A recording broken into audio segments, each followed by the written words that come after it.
The studio lights burned hot, the crowd already restless, sensing something volatile in the air. At center stage, two figures faced each other like gladiators, Donald Trump, jaw tight, eyes gleaming with defiance, and Denzel Washington, posture unshakable, voice steady but laced with fire. Trump leaned toward the microphone first, smirking. "You're just another Hollywood guy pretending to care about America. You act tough in movies, Denzel, but in real life, you're irrelevant." The audience gasped. Half the room erupted in cheers, the other half in boos, the tension slicing the air like broken glass. Denzel didn't flinch. He slowly stood, hand pressing firmly on the table before him, eyes locked on Trump's. His voice rolled out deep and commanding, carrying the weight of generations. "You call me irrelevant? Let me tell you something, I'm a freedom fighter. I've lived battles you can't even imagine. He pointed at Trump, pausing just long enough for the silence to tighten every chest in the room, "You're nothing." The studio exploded. Gasps turned into shouts, chairs scraped against the floor as the audience rose to their feet.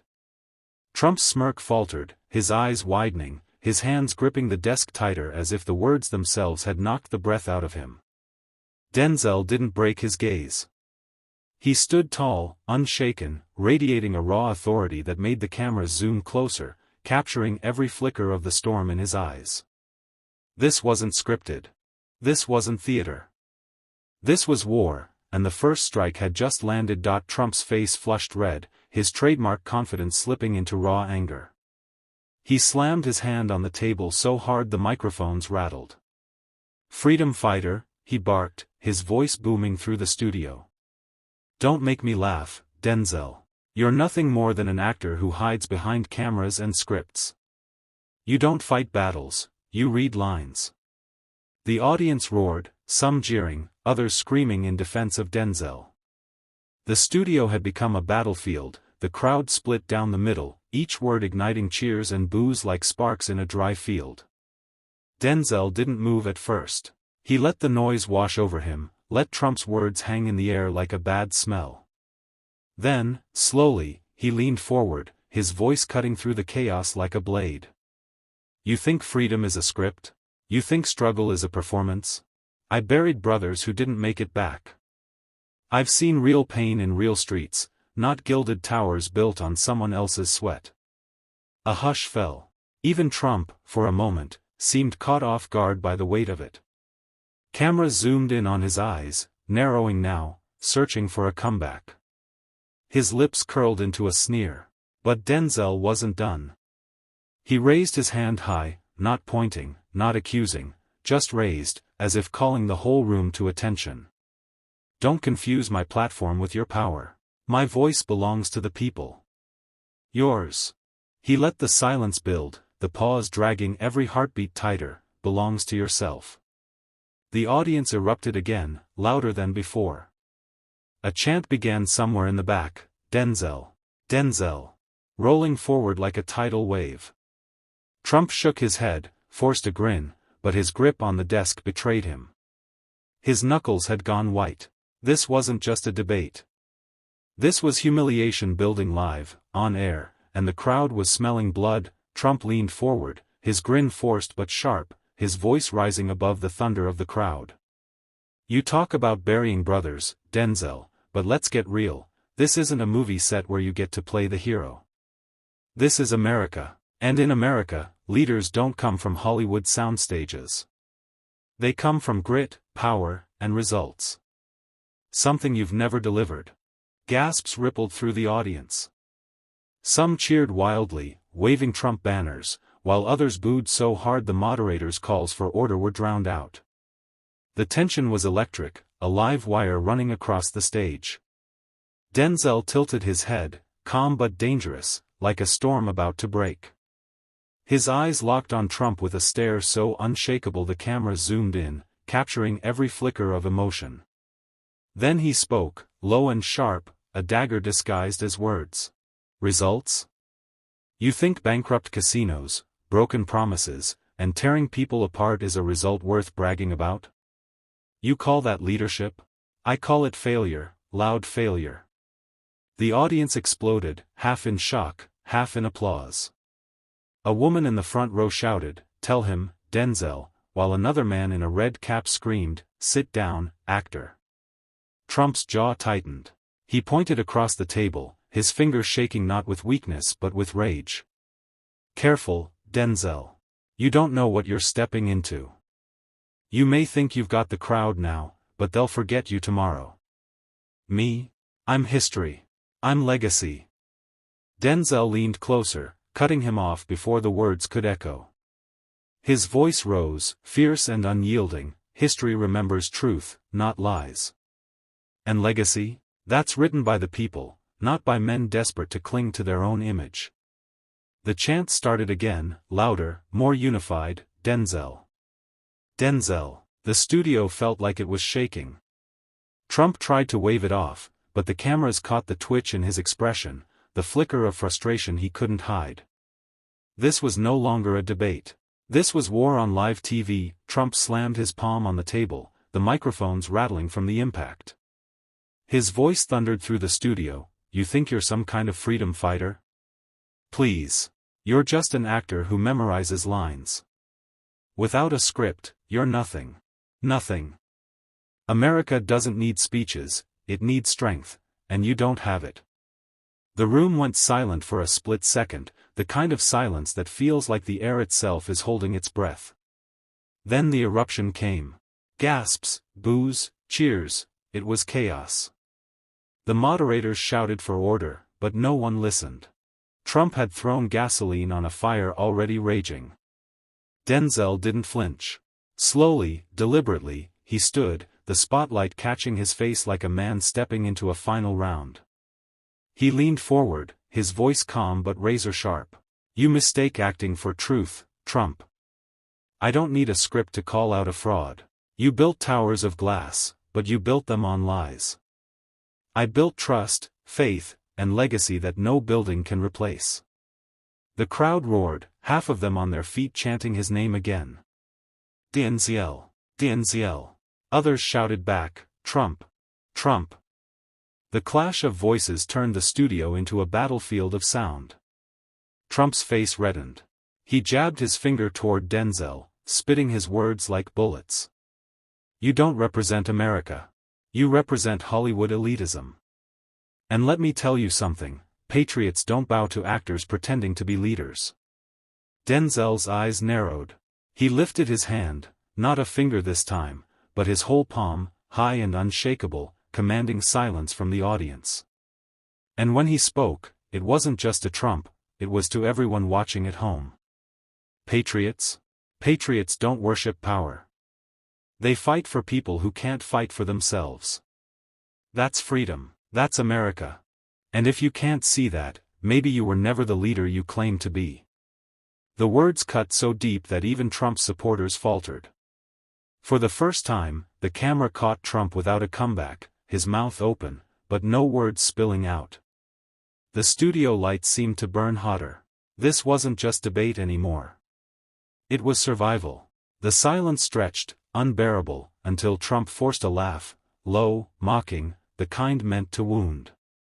He straightened his jacket, leaned toward the microphone, and snarled, "Freedom fighter? Don't make me laugh. You're fighting for applause, not for America. You crave cameras, spotlights, standing ovations. But when real men step up to lead, you play dress up and call it courage." Gasps rippled through the studio. Trump had gone for the jugular. His supporters erupted, cheering, stomping, chanting his name like a rally inside the debate. The energy shifted. For a moment it looked like Trump had seized control. But Denzel didn't sit down. He didn't even blink. Instead, he leaned into the chaos, his voice cutting through the storm like thunder over waves. "You think leadership is about crowds screaming your name? That's not leadership. That's ego. You measure power by how loud people clap, I measure it by who's still standing when the clapping stops." The audience went wild, the split clearer than ever, half of them chanting, "Denzel," in defiance, half screaming, "Trump. Trump." The sound clashed like two armies colliding in a battlefield. A moderator tried to break in, shouting over the noise, "Gentlemen, please, we need order," but they were drowned out. The studio was no longer a studio. It was an arena. Trump slammed his fist against the podium, his face a mask of fury. "You want to talk about ego? You wouldn't last a single day in my shoes. You don't know the weight of carrying a nation, of making decisions that decide life and death." Denzel raised his voice, unshaken. "And you don't know what it means to live with the consequences of those decisions. To carry the weight of communities torn apart, to see families broken because power meant more to you than people." The crowd roared louder, shaking the walls. The tension wasn't just political, it was personal. For the first time, the world saw two forces colliding, each unwilling to back down. And somewhere in that chaos, everyone watching at home realized, this wasn't about a medal anymore. This was about the soul of America. Trump's face flushed red, the way it always did when anger overtook calculation. He pointed across the stage, jabbing the air like every word was a dagger. "You sit there pretending to be some kind of hero, but let's be real, Denzel, without Hollywood, without scripts and makeup, you're nothing. You've never carried a burden that wasn't written for you. You don't know sacrifice, you know luxury." The insult landed heavy. Gasps and murmurs rippled through the crowd, cameras snapping to Denzel's face, searching for a crack, a flicker of pain, anything. Trump leaned back, smirking, convinced he had stripped away the actor's armor. But Denzel didn't flinch. His eyes narrowed, his voice low but razor-sharp, slicing the air like steel. "Luxury? You think freedom is luxury? Let me tell you something, Donald, freedom has scars. And I wear mine every day." The room froze. The chanting stopped. Even Trump's supporters shifted uneasily in their seats. Denzel's words hung in the air, heavy, unshakable, like a weight pressing down on every heart in the room. Then he leaned closer to the mic, his voice rising, every syllable carrying the weight of lived truth. "You inherited towers. I inherited chains. Don't you dare lecture me on sacrifice." A collective gasp tore through the audience. Some rose to their feet, clapping, shouting, overcome. Others sat in stunned silence, their eyes darting between the two men, as if the very ground beneath them had cracked. Trump tried to speak, but for the first time that night, words failed him. His mouth opened, closed, then opened again, but nothing came out.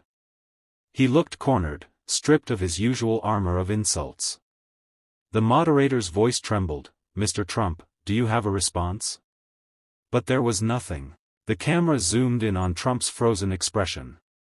And across the nation, viewers whispered the same thing: Trump had been silenced. The silence didn't last. From the back of the studio, a voice erupted, raw and furious, cutting through the tension like a blade. "Denzel's right. Trump doesn't know sacrifice, he was born with a golden spoon." The crowd exploded, half rising to cheer, half booing in outrage. The moderator slammed the desk, shouting for order, but the studio had already become a battlefield of voices, a storm with no center. Trump shot up from his chair, his finger stabbing the air toward the audience member. "Sit down. You don't know a damn thing about me. I built my empire with hard work, grit, and genius. More than Denzel ever dreamed of." But his voice cracked under the weight of boos. Denzel didn't move at first. He just watched. Then, with the calm of a man who had weathered storms far worse, he slowly stood, placing both hands on the table as if to steady not himself, but the truth he was about to unleash. His voice came out low, controlled, but it carried across the chaos like thunder. "You built an empire? On the backs of workers you'll never know. On deals cut in dark rooms. On the sweat of men and women who never got a fraction of the credit. Don't call that sacrifice. Don't call that freedom." The room snapped into focus. The shouting subsided, not because people agreed, but because no one wanted to miss a single word. Trump's face twisted, caught between rage and panic, the cameras catching every flicker. He barked, "You're just an actor, don't forget that. You don't speak for America. And Denzel fired back instantly, his hand raised, his eyes blazing. I don't speak for America, I am America. The struggle, the pain, the hope. You can't erase that with towers or applause. The crowd roared, some pounding their fists on the seats, others shouting over one another. Social media feeds lit up in real time. Hashtag Denzel vs. Trump, hashtag Freedom has scars, hashtag Silence Trump, trending within seconds. The moderator leaned into the mic, his voice strained. Ladies and gentlemen, we need order. This debate is out of control. But it was too late. The nation was hooked. Trump slammed his fist on the table so hard the microphones shook. Out of control? No, what's out of control is this nonsense.